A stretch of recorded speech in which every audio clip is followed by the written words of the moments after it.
और स्ट्रांग दोनों बना दिया। प्रधानमंत्री, एक सवाल है जो कम से कम मुझे ट्रबल करता है, मुझे कहीं ना कहीं ये देखकर तकलीफ होती है, वो है कि जिस तरह का हम एक वाकया देख रहे हैं, Prajwal Revanna member of parliament रहे हैं, उनके पिताजी, उनके फार्म हाउस से एक महिला, एक हेल्पर मिली है कल, और जिस तरह के वीडियोस 2976 वीडियोस की बात की जा रही है और वो आदमी भाग जाता है देश से, इस पर हम क्या करेंगे? क्या हम लाचार मजबूर हैं? क्या हम वापस लाएंगे? इस पर न्याय कैसे मिलेगा महिलाओं को? पहली बात है, ये कानून व्यवस्था का मुद्दा है। अगर बंगाल में इस प्रकार का घटना होती तो बंगाल की सरकार जिम्मेवार है, गुजरात में होती है तो गुजरात की समाज जिम्मेवार है, आंध्र में होती तो आंध्र की सरकार, तेलंगाना में तो कर्नाटका में होता कर्नाटका की सरकार जिम्मेवार है कदम लेने के लिए। दूसरा, as far as Modi is concerned, as far as BJP is concerned, as far as our constitution is concerned, मेरा साफ मत है कि ऐसे अत्याचारियों को जरा भी बख्शा नहीं जाना चाहिए। कठोर से कठोर सजा होनी चाहिए और जो भी कानूनी रास्ते हो उनका भरपूर इस्तेमाल करना चाहिए। लेकिन ये 2900 या 3000 या 5000 जो भी हो, एक दिन की तो होगी नहीं। इसका मतलब तबका है जब वो उनके सरकार के भागीदार थे, देवगौड़ा जी की पार्टी और कांग्रेस पार्टनर पे थे, तबका है। इसका मतलब उन्होंने सरकार में रहते हुए ये सारा इकट्ठा करके रखा और चुनाव में भी एक निश्चित समाज के लोगों का मतदान पूरा हो गया, वो ब्लॉक वोकलिका का, उसके बाद उसको बाहर लाना और उसको विदेश बाहर भेजने के बाद बाहर लाना, ये बहुत ही शंकास्पद है खेल। कि भाई आप अपने राज्य से जाने दे रहे हो, अगर आपके पास जानकारी है तो अपने वॉच रखते, एयरपोर्ट पर रखते, आपने कुछ किया नहीं, भारत सरकार को कभी इन्फॉर्म नहीं किया आपने। इसका मतलब ये उनका राजनीतिक खेल है और उनको मालूम है कि ये उनके कार्यकाल के सरकार में जब उनकी भागीदारी थी तब का ये उन्होंने जमा करके रखा हुआ है।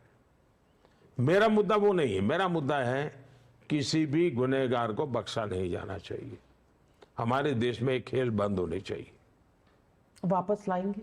वापस लाना भी चाहिए और उसको कड़ी से कड़ी कार्रवाई होनी चाहिए, कोई इफ्स एंड बट्स नहीं होना चाहिए।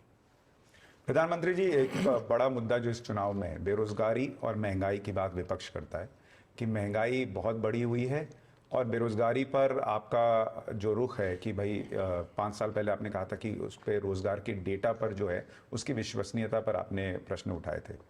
क्या बेरोजगारी और महंगाई आपकी सरकार के लिए चुनौती है और जो सवाल उठ रहे हैं उस पर आपका रिएक्शन? पहली बात है कि आज अवसर ही अवसर है। हमने चुनौतियों को चुनौती दे करके अवसर में परिवर्तित किया है, लेकिन आवश्यकता ये है कि चीज़ों को हकीकतों के आधार पर देखा जाना चाहिए। एक्यूरेट सोर्स से जो डेटा मिलता है उसको आधार पर, अब जैसे PLFS का डेटा, उससे तो विश्वास नहीं मानोगे आप, PLFS के डेटा को तो विश्वास नहीं होगा। बेरोजगारी दर पिछले 6 साल में सबसे निचले स्तर पर है। उसी प्रकार से ग्रामीण बेरोजगारी, यानी हर जगह पे आया कि भाई ग्रामीण इकोनॉमी बढ़ी है, ग्रामीण क्षेत्र में बेरोजगारी घटी है, ग्रामीण क्षेत्र में एक्टिविटी बढ़ी है, इकोनॉमी का सेंटर बनते जा रहे ग्रामीण। 2017 से लेकर के 2023 के बीच लेबर फोर्स पार्टिसिपेशन रेट पिछले दिनों से सबसे ज्यादा बढ़ा है। 2017 49.8% लेबर फोर्स पार्टिसिपेशन रेट 2023 में लगभग 58% हुआ है। अब इसको क्या कहेंगे? बेरोजगारी दर 6% थे, अब करीब करीब 3% हो गया है। इसको क्या कहेंगे?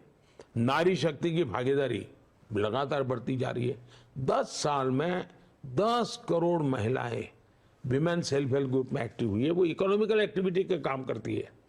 और 1 करोड़ लखपति दीदी, और अभी मेरा लक्ष्य है 3 करोड़ लखपति दीदी का ईपीएफओ में 6 करोड़ लोगों से ज्यादा रजिस्ट्री होती है। वो तो ऐसे नामकरण नहीं है, वो तो कैश मिलता है तब बनता है जी। सरकारी नौकरी, प्राइवेट जॉब दोनों बढ़ाई गई है। मुद्रा योजना, लाखों लोगों को हमने बिना गारंटी लोन दिए और एक एक व्यक्ति ने एक एक दो दो लोगों को रोजगार दिया। नए सेक्टर्स के लिए हमने स्पेस खोल दिया। हमने स्टार्टअप देखिए, पहले के ज़माने में 200-300 स्टार्टअप थे, आज करीब 1.25 लाख स्टार्टअप्स हैं और टियर 2, टियर 3 सिटी के अंदर वो नेतृत्व कर रहे हैं। ड्रोन्स का क्षेत्र इतना बड़ा बढ़ा है जी, आज ड्रोन जीवन में इतना उपयोगी हो रहा है, इतना बड़ा, मैन्युफैक्चरिंग से लेकर के सर्विस सेक्टर तक। आज कोई भी टीवी कैमरा वाला, शादी वाला कैमरा वाला भी ड्रोन वाले अलग ऑपरेटर रखता है। ड्रोन दीदी का मेरा कार्यक्रम पूरे देश में बहुत बड़ा कमाल कर रहा है जी। मैपिंग की बात हो, कृषि की बात हो, और रक्षा क्षेत्र हो, इवन ट्रांसपोर्टेशन का क्षेत्र हो, मेडिसिन में कितना बड़ा कमाल हुआ है। 5G का विस्तार, ये टावर वावर तो लगे होंगे तो रोजगार को ये मिला हुआ। AI, इंटरनेट ऑफ थिंग्स, कितना बड़ा अवसर मिल रहा है। यानी एक क्षेत्र को हम आगे बढ़ा रहे हैं और इसलिए मैं मानता हूं कि अब हम 6G पे काम कर रहे हैं।